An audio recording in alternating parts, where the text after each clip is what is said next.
Hi, and welcome. You're listening to the X22 Report. My name is Dave, and this is episode 1281A, and today's date is May 16th, 2017, and the title of the episode is Everyone Needs to Start Worrying About the Economic Apocalypse. Now, before I get started, I have two announcements. The first one is that I uploaded an interview with Charles Savoy. This is on the secret society that controls precious metals.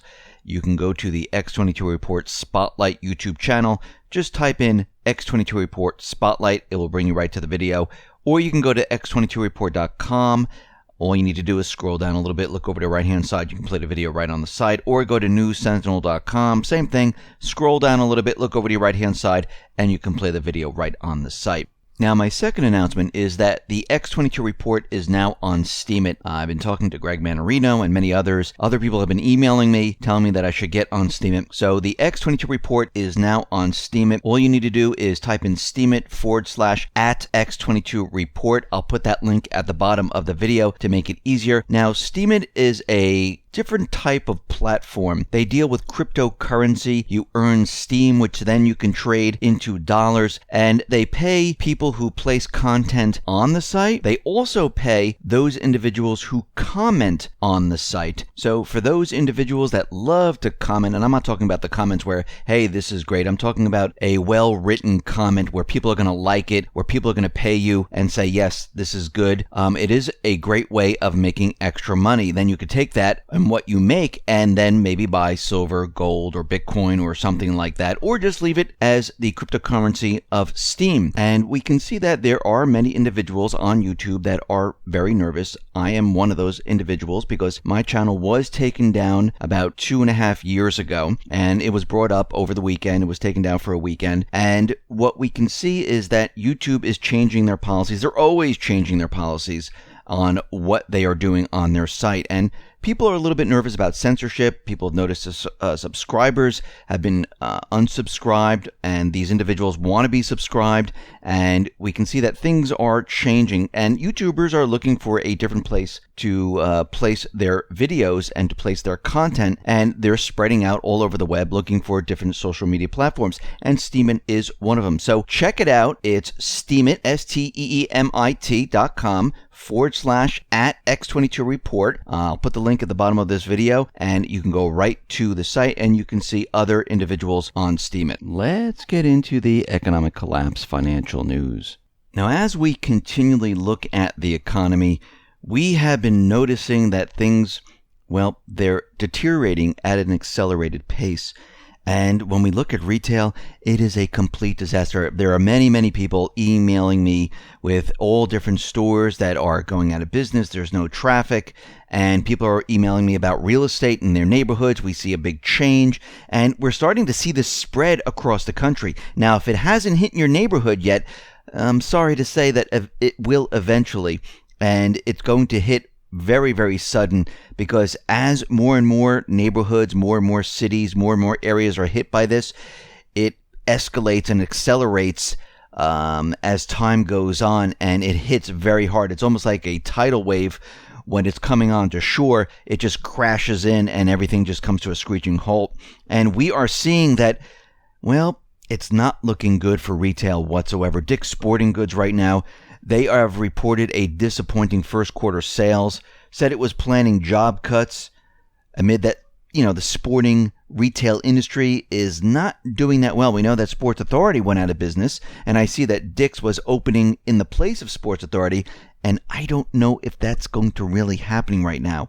We see that their earnings report came days after a shakeup in the company's executive leadership, and after the companies admitted that they were maybe fudging the books. Well, they call it a computational blunder that resulted in a $23.4 million overstatement in the fourth quarter profits. That's a huge blunder, and that is, wow, a big mistake here. So they're not doing as well as they thought, and all of the expansion that they were planning on, that might come to an end. We see Rue 21, which is a clothing retailer, they have declared bankruptcy now. Now, Fitch has revised its concern list, which now lists 11 retailers on Fitch's loan and or bonds of concerns list. Now, when we look at this, we see here it's Sears, Gymboree, 9 West, 99 cents only stores, True Religion, Charlotte Russe, Charming Charlie, Vince A., Claire Stores, Chinos. And remember that they were predicting around 50 bankruptcies this year, about 8,000 stores that are going to close down. And it looks like, well, we might be on track. Now, Ford, they're going to cut 10% of their workforce in North America and Asia. And this is going to be their salaried employees. And come October 1st, this is when they're going to start laying off individuals. They're going to give them retirement, but we can see that they're shrinking their base right now. And a lot of corporations are doing this. A lot of corporations are laying individuals off. Thank God they're getting retirement packages. But there are other corporations, retail and many others, that people are not getting any type of retirement whatsoever. We see the housing industry. Well, that took another hit. There was a huge plunge in March, and housing starts, well, they really didn't go anywhere. So they expected this huge rebound in April. Now, housing usually does very well in the spring and the summer months. Why? Because it's warmer weather, people get out, everything is green, flowering, and people want to purchase their house in the warmer weather. It's a lot easier to move into the home. It's also a good time to establish your house right before school starts if you're moving to a different area and you have children. This is why they like to do it. But what we're seeing right now in April is that starts have dropped by 2.6% in April. And after March's 6.6% drop, well, this is not good whatsoever, which shows us that things are deteriorating even further. Single-family permits have dropped to 789,000. This is the lowest since November. And what we're seeing right now is that housing starts are now lower than they were 2 years ago. So this is not a very good sign. Now, the corporate media is out there, and they are telling us that industrial production, well, it rose by 0.96% in April. Now, this is the biggest move month on month since February of 2014. We've only seen declines. But what is most ironic is that most of this came from the automotive production. And we know that this will not be sustained. It looks like there was this huge surge in automobiles that were manufactured and then stuffed into dealership lots. And we know that has come to an end. So what I'm expecting to see next month and the month after that is industrial production start to decline once again, because we have a lot of cars coming off of leases, and we can see there's an overabundance of cars. And just like the GDP numbers with the export of soybeans, and then right after that everything just fell off the cliff, I think the same thing is going to happen once again with industrial production, and we are not going to see this boost anymore. We're going to see everything decline. Now, we talked about China's and Russia's One Belt, One Road trade system. And many people are writing in telling me that, it's because of what Trump is doing, because of his protectionism, because of he doesn't want the TPP, he wants a different type of trade, and he wants to renegotiate NAFTA or get rid of NAFTA, and it's boosting up the One Belt, One Road system. Well, this was in the works since 2013. And during this period of time, Obama was trying to push through the TPP, where countries out in Europe, where that was the TTIP, which was very similar to the TPP, they realized that this is not in any way good for our country. It doesn't benefit us. Who does it benefit? Oh, that's right, the corporations and the central banks. That's why those trade systems didn't work out. They kept it a secret. They didn't want anyone to know about it. There was a court system that was going to lay up on top of the government court system, which would overrule the governments, which means the countries would lose their sovereignty. And China, well, they've been building, actually, if you go back to my reports, Russia and China, they have been preparing for the collapse of the economy. They've built trading system, they built gold exchanges, they built payment systems, they stopped using the dollar for trade, they basically bought as much gold as they possibly could because they understood what was coming. So 4 months of Trump in office, did this really boost what China was trying to do? Absolutely not. Most of this is going to the emerging markets, all those countries that really weren't getting trade from the United States in the first place. They were held down by the United States.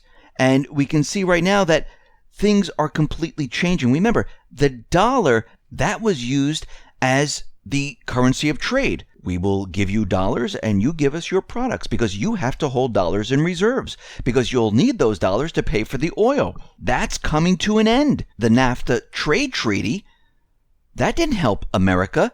Actually, America lost 800,000 jobs with that because everything the central bankers do, everything the deep state does, it's not being done to help the everyday person. It's not being done to help the country. It's being used to help the corporations, the central banks.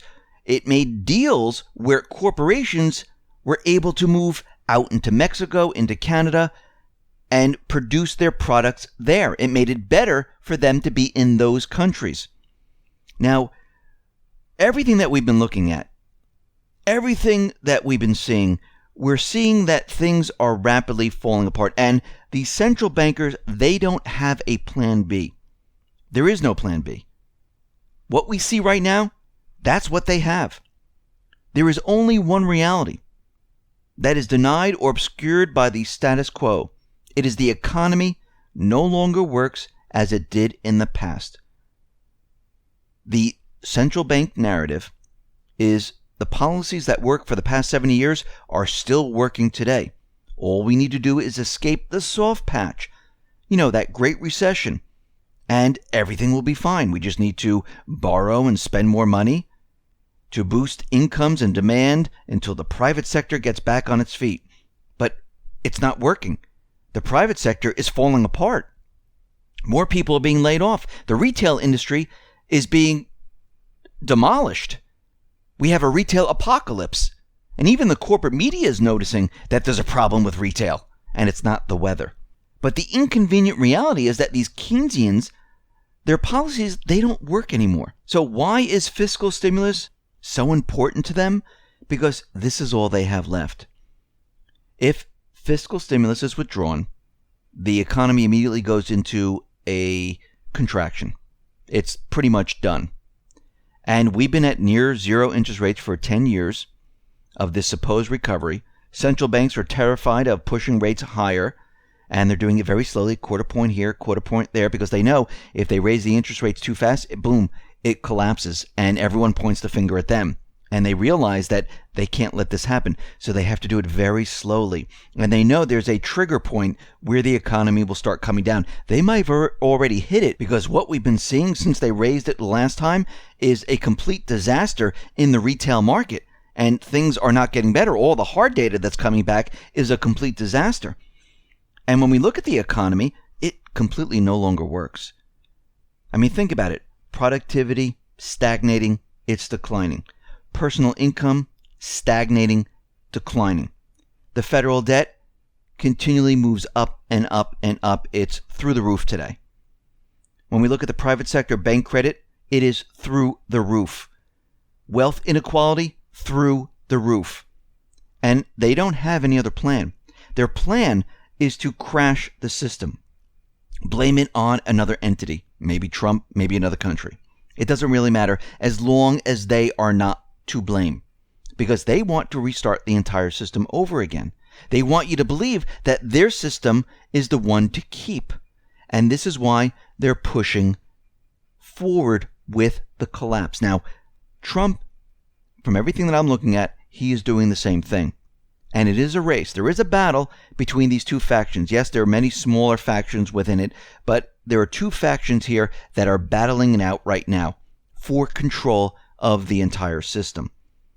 One thing that we need to understand is that the system, no matter what way you look at it, is going to come down.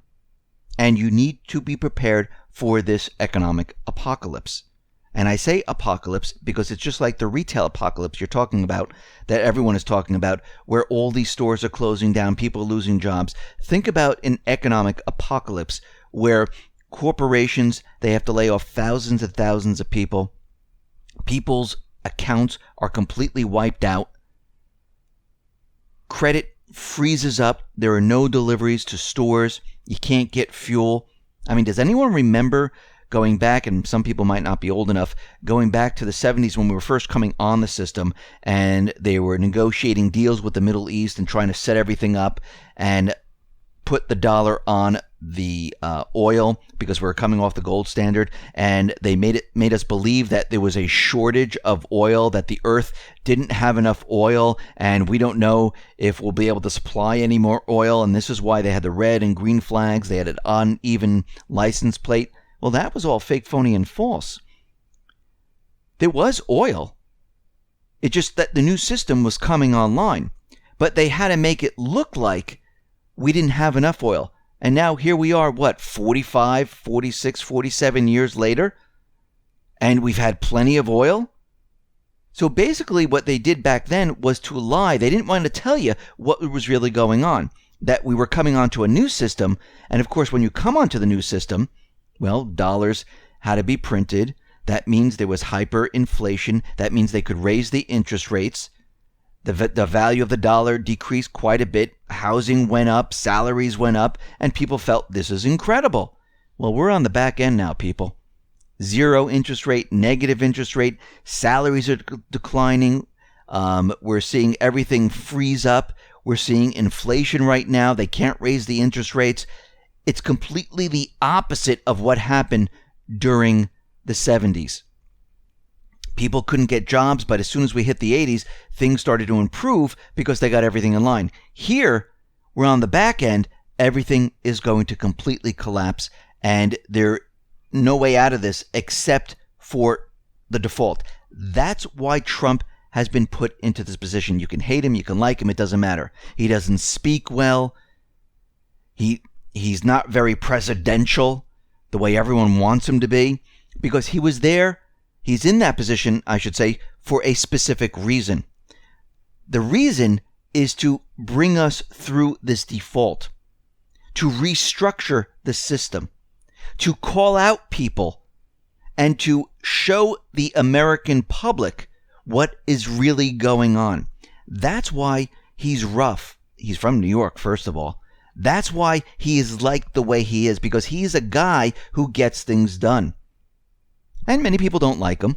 That's fine. Who cares? Because it doesn't matter who was in office.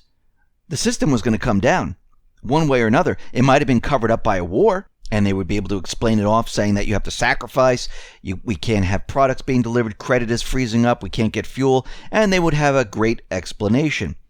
I'd rather have a collapse without a war, because this way, not as many people die, and land is not destroyed. Cities aren't destroyed. So one thing is for sure, the system is going to end. We're going to have an economic apocalypse. You need to get ready for what is coming. Listen, everyone, thanks a lot for listening. Be well, be safe, and especially be prepared. Thanks a lot.